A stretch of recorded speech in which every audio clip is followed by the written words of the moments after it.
आज के क्लास में हम लोग कक्षा 8 गणित विषय के प्रश्नावली 2.1 को हल करने वाले हैं। चलिए, इसमें सवाल है कि निम्नलिखित समीकरणों को हल कीजिए और अपने उत्तर की जांच कीजिए। इसमें पहला सवाल है 3x = 2x + 18, है ना। तो इसको चलिए सवाल को हल करते हैं हम लोग।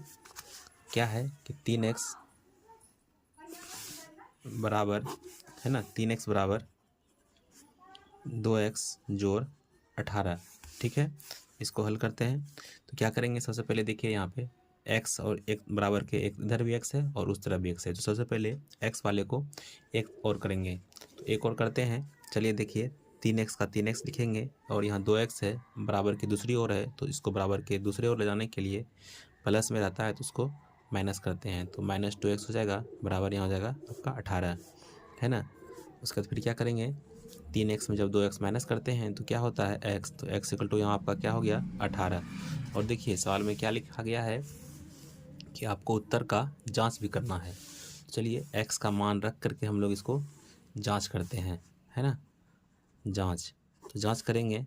क्या आपका सवाल था 3x = 2x + 18 और x का मान क्या निकला था आपका 18 निकला था ना। तो चलिए x को रखते हैं यहाँ पे, 3 × 18 बराबर 2 गुने x का मान क्या है 18 + 18, तो 18 × 3 क्या होता है 54 बराबर 18 दूने 36 + 18, तो यहाँ 54 निकला और बराबर हो गया किसके 18 36 54। तो इसका मतलब ये जांच भी हो गया आपका कि दोनों तरफ क्या हो गया LHS और RHS क्या हो गया बराबर हो गया, और यहाँ x का मान भी आपका निकल गया, ठीक है। चलिए ये आपका पहला सवाल था, देख लीजिए आप लोग।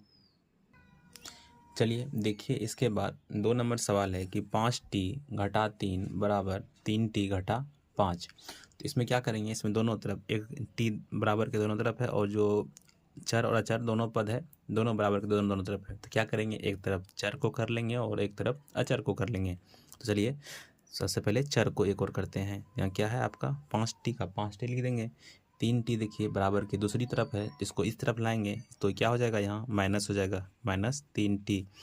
फिर बीच में बराबर का चिन्ह देंगे, यहाँ -5 था तो -5 लिख लेते हैं, और यहाँ 3 जो है आपका माइनस में है और बराबर के जब दूसरी ओर जाएगा तो क्या हो जाएगा यहाँ +3 हो जाएगा, ठीक है। अब देखिए 5t में 3t को माइनस करें तो क्या हो जाएगा 2t, और बराबर का चिन्ह देंगे बीच में, और यहाँ -5 है +3 है, और माइनस प्लस जानते हैं आप लोग, माइनस प्लस होता है माइनस, तो क्या हो जाएगा यहाँ आपका -2, ठीक है। अब फिर देखिए t बराबर क्या हो जाएगा -2/2, है ना। तो 2 में से 2 कट जाएगा तो क्या हो जाएगा 1, तो आपका यहाँ पे t निकल गया, t बराबर -1, है ना। t का मान निकल गया -1। अब इसका जांच करते हैं हम लोग, क्या यह सही है या हमारा मान सही निकला है या गलत। तो चलिए 5t - 3, है ना, इसका जांच करते हैं। 5t - 3 = 3t - 5, t का मान रखेंगे 5 गुने t का मान क्या होगा -1 बराबर 3 बराबर 3 गुने -1 घटा 5, है ना। अब 5 गुने -1 करेंगे तो क्या हो जाएगा आपका -5, और यहाँ -3 बराबर क्या हो जाएगा आपका 3 गुना -1 -3 और -5। तो देखिए माइनस माइनस क्या हुआ -8, और बराबर इधर भी क्या हो गया -8, है ना। तो यहाँ देखिए दोनों ओर निकला ना बराबर, तो ये मेरा जांच हो गया कि जो LHS है जो दाईं ओर और बाईं ओर दोनों ओर का मान क्या निकला बराबर, और मेरा t का मान भी क्या निकला -1, तो दोनों क्या है सही है। दूसरा सवाल था ये। तीसरा सवाल चलिए अब लोग देखते हैं। चलिए इसको भी हल करते हैं।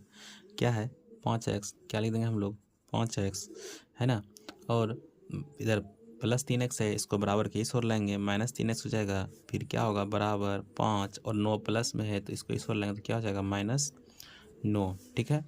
चलिए इसके बाद देखते हैं 5x में जब 3x माइनस करेंगे तो क्या हो जाएगा 2x, और बराबर 5 में से करेंगे 9 माइनस नहीं होगा, 9 घटाएंगे 5 -4, है ना। अब x और क्या हो जाएगा आपका -4, और यहाँ 2 था 2x के साथ गुना में है, बराबर के लेंगे इस तरफ तो क्या हो जाएगा बटे 2, तो 2 दूने 4, 2 का 2 दूने 4, तो x का मान क्या निकल गया आपका, x का मान निकला -2, ठीक है। अब इसके बाद चलिए हम लोग जांच करते हैं, क्योंकि जांच भी करना था। क्या था सवाल, 5x जोड़ 9 बराबर 5 जोड़ 3x, है ना। तो क्या करते हैं, 5 गुने -2 जोड़ 9 बराबर 5 जोड़ 3 गुने -2। 5 गुने -2 क्या होगा, -10 जोड़ 9 बराबर 5 जोड़ -6। -10 + 9 क्या हो जाएगा आपका, -10 + 9 -1 हो जाएगा, और बराबर 5 ± -6, तो -1 बराबर 6 में से करेगा, ये भी हो जाएगा आपका -1। तो -1 दोनों और हो गया, यानी कि ठीक है, जांच भी आपका हो गया, दोनों तरफ बराबर भी है, और यहाँ x का मान भी निकल गया। देख लीजिए आपका ये तीसरा नंबर है। चलिए इसको हल करते हैं, चौथे नंबर सवाल को। क्या करेंगे, सबसे पहले 4z हो जाएगा इधर -2z बराबर 6 - 3।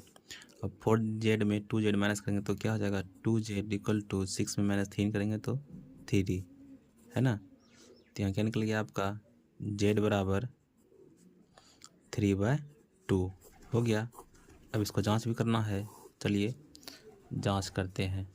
जांच करेंगे इसका हम लोग कि 4z + 3 बराबर 6 + 2z। अब z का वैल्यू रखते हैं दोनों ओर, 4 × 3/2 + 3 बराबर 6 + 2 × 3/2। देखिए 2 से 2 बार में कट जाएगा 4, तो 3 दूने 6 जोड़ 3 बराबर 6 जोड़, ये भी कट जाएगा एक बार में 3, तो क्या हो गया, 9 बराबर 9, यानी कि यहाँ भी LHS और RHS बराबर हो गया। तो इसका मतलब x का वैल्यू मेरा क्या है, सही है। जब भी जांच कीजिए, देखिए जो आप z का मान यहाँ देखिए निकाले हैं, तो z का मान अगर रखने पर अगर दोनों तरफ बराबर आ रहा है तो समझ लीजिए आपका सवाल सही बना है, और अगर कहीं मान अगर गलत रखने पर आ रहा है, बराबर नहीं हो रहा है, तो समझ लीजिए आपका जो सवाल बना है इस तरफ वो गलत है। अगले सवाल को देखते हैं, है ना। अगला सवाल है 2x घटा 1 बराबर 14 - x। तो क्या करेंगे, पहले इसको हल कर लेते हैं। तो 2x इधर आएगा तो +x बराबर 14 जोड़ 1, है ना। x माइनस में था, इस तरफ लाया प्लस हो गया, यहाँ 14 का 14 हुआ, यहाँ माइनस था, इसको इस तरफ ले जाएगा तो प्लस हो जाएगा। तो क्या हो गया, 3x बराबर 15, है ना। तो आपका यहाँ पे x और क्या हो जाएगा, 15/3, तो 3 × 5 = 15। तो यहाँ x का मान क्या निकल गया, 5। चलिए अब जांच करते हैं। जांच करेंगे सेम वही तरीका से, है ना। 2x - 1 बराबर 14 घटा x। अब x का मान रखेंगे, 2 × 5 घटा 1 बराबर 14 घटा 5। 5 दूनी 10, 10 में घटाएंगे 1 तो 14 में से 5 जाएगा 9, तो 9 बराबर 9। यहाँ देखिए यहाँ भी बराबर आया, है ना। तो इसका मतलब मेरा x का मान 5 क्या है, सही है।